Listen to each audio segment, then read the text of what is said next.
And you can see I've already created a file called defs.py. So defs is short for definition. Is it recording? Let's see. Yep, it's recording. Good. Perfect. So this recording will be available later on. I'll put it in the content section. Okay, so defs is short for definition. And you can have many lines of code that are repeated. If let's say that you had a process that you wanted to do several times over, not necessarily in a loop, but just several times throughout the program. Instead of writing it out many times, you could have a def where it's like the def says it's like a list of things to do. So it's like you're giving somebody a list of things to do, and you're saying, oh, remember that list I gave you a couple days ago? I'd like you to do that list again. Maybe it's a landscaper, or maybe it's a robot that, you know, does something in your house in the future. So, and remember in the airline assignment, if we had that, there was different locations that you could fly to. So there was like Hamilton, Barbados, there was, you know, Russia or somewhere in. So instead of having different, the same code copied and pasted 3 different times, you could use a def to do that.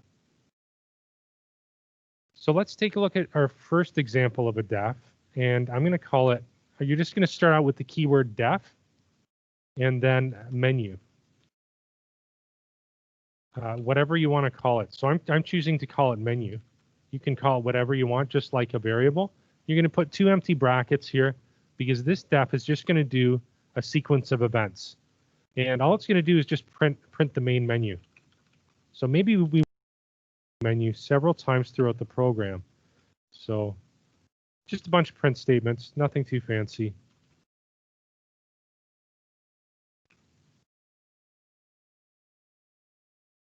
And then I'll just do a third one, exit. So if I was to run this, nothing would happen because all it is a list of instructions, but we have to tell it to instructions. So I'm going to have a section down here. I'm going to call it the main menu. And in the main menu, I'll say, well, the name of our def, menu, and then the 2 brackets. So now when I run it, it'll show all the print statements. Kind of small, but you can see it. Now, the benefit to that is it cleans up your code a bit. So if I was to do for C in range 0 to 3, it would print the menu 3 times. Not that you want that in particular, but you could use this single line of code, menu bracket bracket, anywhere in your code, and it would print this entire menu. So you could see how that would be useful. So there's 2 types of defs, and this type of def, because all it does is just do a bunch of instructions, is called a procedural def or a procedure. So I'm going to put this at the top too.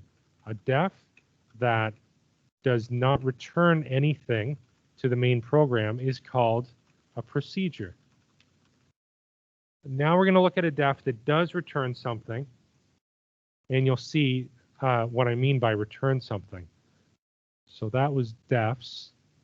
Let's create a new file, or I'm going to create a new file called defs2.py.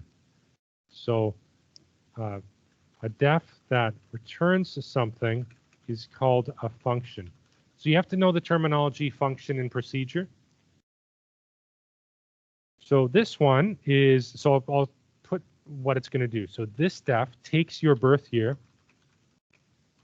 and tells you your age approximately. It doesn't know if you've had your birthday this year or not. It's just gonna do a subtraction. So it's going to tell you the age that you're going to be this year. Okay. So let's see how we do that. So we're going to start with the same thing, keyword def, and then we're going to give it a name. I'm going to call it age in this case. So I want my def to be called age.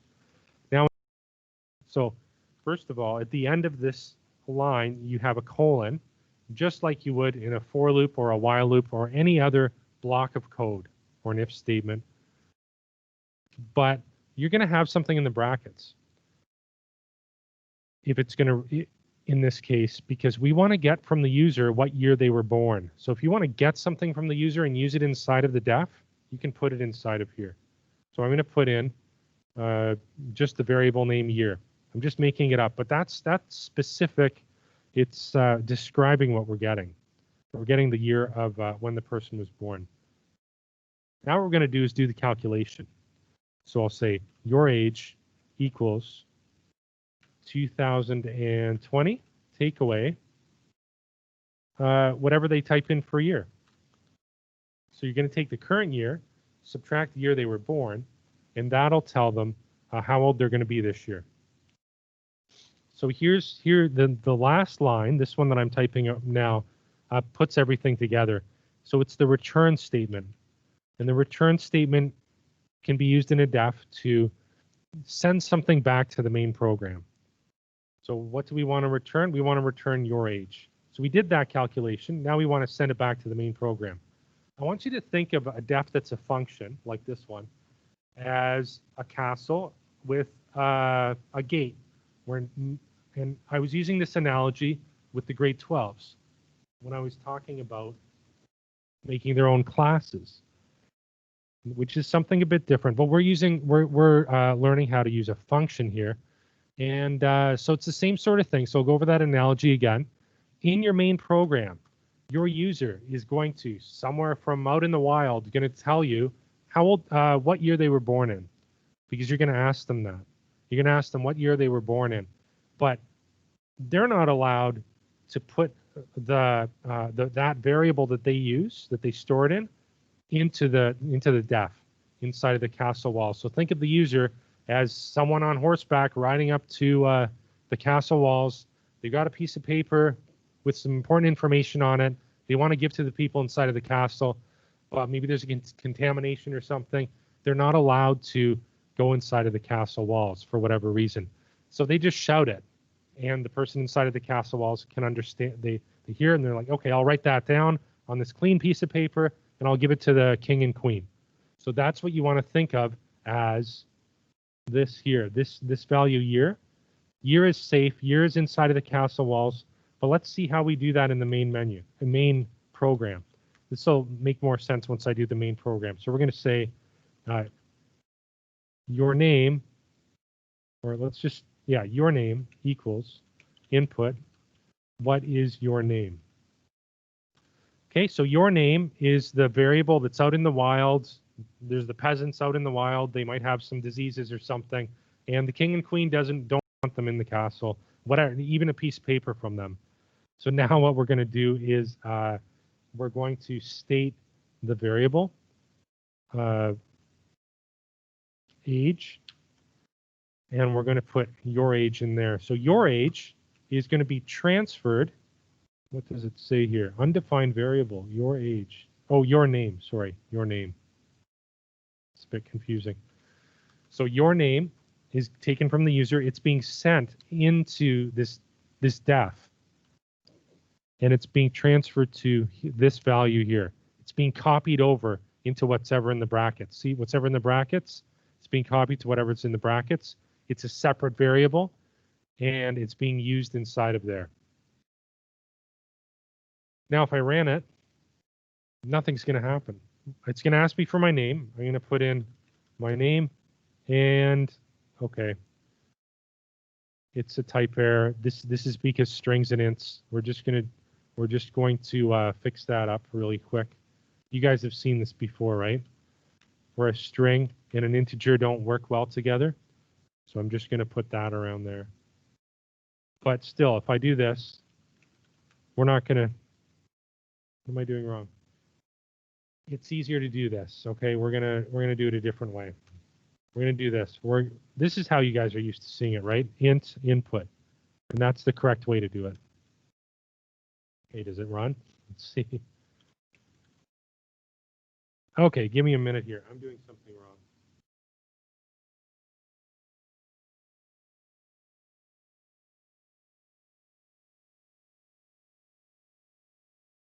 Oh, why am I typing in? I'm doing something wrong here. I just finished saying that this def returns, it takes your birth year. So why am I asking for my name when it needs my birth year? That's what's the problem. I'm casting this as an integer, and I'm saying, what is your name? So the wheels in my head aren't working this morning. Okay, so how old? We should be asking them, how old are you? And this is not a good name for the variable, your name. We're going to call it, let's call it my age. Let's call it my age. That's a good variable name.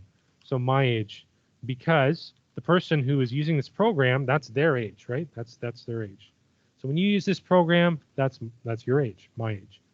Inside of the def, the computer is saying, well, that's your age. Okay, so we've got two variables here. My age is being transported into here. How old are you? No. Guys, I can't do this. I'm not good. Let me just stop talking for a minute and clean it up, and then I'll explain it to you. It takes your birth year. What is your birth year? Simple comprehension. Okay. My year.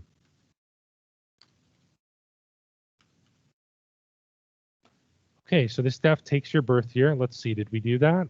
What is your birth year? Yes. It stores it in a variable called my year, and then it runs it through a def called age. My year is being transported into a variable called year, and it does the calculation. Okay, we're good now. My apologies. So, what is your birth year? That's my birth year, 1977. And it doesn't do anything because it's returning something. Whenever you return something, you have to, you remember the len command? The len command returns something.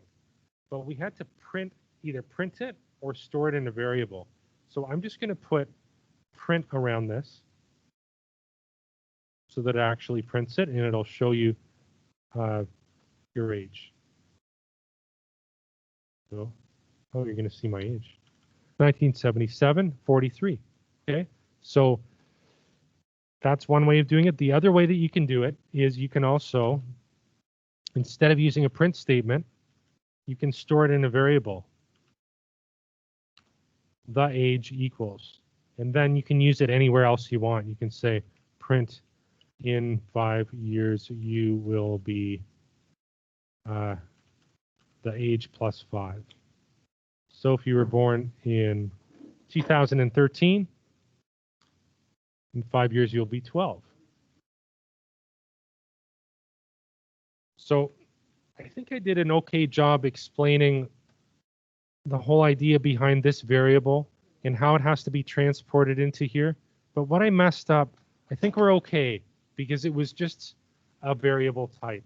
You guys have any questions about this concept? The important things here are that you have a def that returns something. And when you have a def that returns something, you have to use a print statement. Guys, sorry, I'm having a problem focusing here. It's okay. But because we have a split class, they're doing something else at the same time. Okay, so the important thing is, what was I saying? I was saying that the important thing is that it returns something and you have to use a print statement or you have to store it in a variable.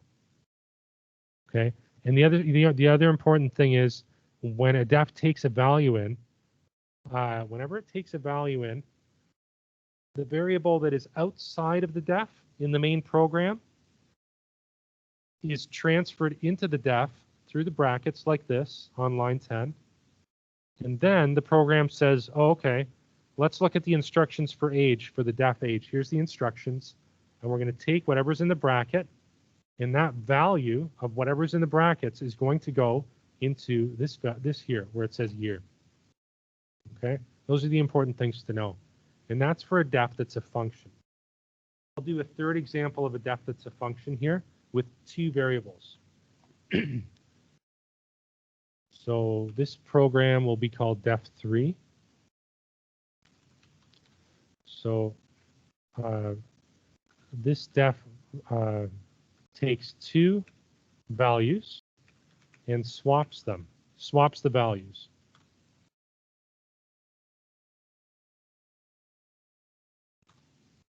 So in my main program, I'll do the main program first. Maybe this will make more sense. So I'm going to do the main program, and I'm going to say var1 equals 5, var2 equals 3. And then what I'm going to do is I'm going to say swap var1 and var2. However, okay, so we're making a swap variable. This is what we want to do. We want to take in two values, var1 and var2, and we want to interchange them. However, it's going to return something. It's going to return two things, both variables, right? So this is how you return two variables. So there we go. It doesn't like it because the swap is not defined. It doesn't know what swap is. So we can make the def now up here. And for our def, we'll say def swap. And in the brackets, we'll have var1, var2. And probably the easiest thing to do. Oh, and I want you to notice this var1 and this var2 is different than this var1 and this var2. Keep in mind that analogy of the castle and the gate is still valid. So even though we said, okay, var1 is 5, var2 is 3 in the main program, these two variables are different variables than these variables up here. And I can prove that to you. I can call them X and Y. Why don't I do that? So I just really want to drive that point home that it doesn't matter. It just wants to know in the def what you want to call the values that are being passed to it. So what we're going to do is we're going to return, and let's just return them in reverse order, y comma x. And that has to be tabbed in. So what we'll do in our main program is we'll print var1, and then we'll print var2. So if this works, we should see the 3 printed before the 5, right? So when we run it, it prints the 3 first and then the 5. So that's a simple, very, very short program that swaps two values. And if you were to do that without a def, it would take a bit more work. Because if you want to take two values, think of two boxes, and one has one value and one has the other, you want to change them. How are you going to do that in Python? If you set one to the other, you lose one value. Anyway. One last example, okay? One last example. This one, you may want to go and look at that again. You may want to ask any questions about the swap.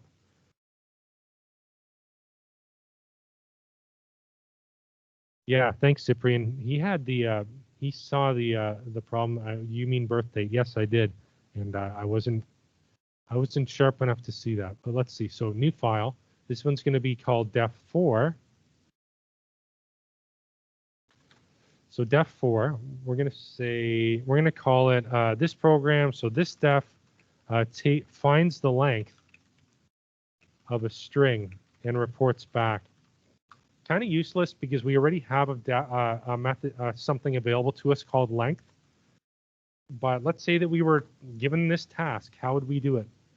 So I'm going to make a def called length, and it's going to take in a variable that I'm going to call str. I've got a colon at the end, and it's just going to be one line. Return len of str. And that's it. And it's completely pointless because len already exists, right? All we're doing, this is kind of like we're making our own def for something that's already there. But that's fine. So here's my main program. I'm going to say user string equals input, enter a string, and we do want a string. We want a string because we're going to find the length of it. So this, what I have there makes sense. Then we're going to say print. And instead of using len, we're going to use length of user string.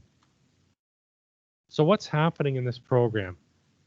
When it runs, the program just checks over to see that the def makes sense. It's not using it yet. Not till the main program happens. Once the main program happens, we're going to be getting a value from the user called user string. And then we're going to be sending it into the def called length. The value into the length. So remember, it's passing the value of user string. So the value of user string goes into the def. It gets renamed. It gets copied into this variable called str, And then we use this predefined len method that you're already familiar with that value of str, and it returns it to the user. So if I enter a string, hello, it should be 5, right? Hello has 5, so there's 5. Okay, so those are some examples of defs. There are some exercises for you to complete in D2L, and that's the end of this. This recording will be available pretty soon. Any questions before I go? I'm not going, but before I end the recording. All right.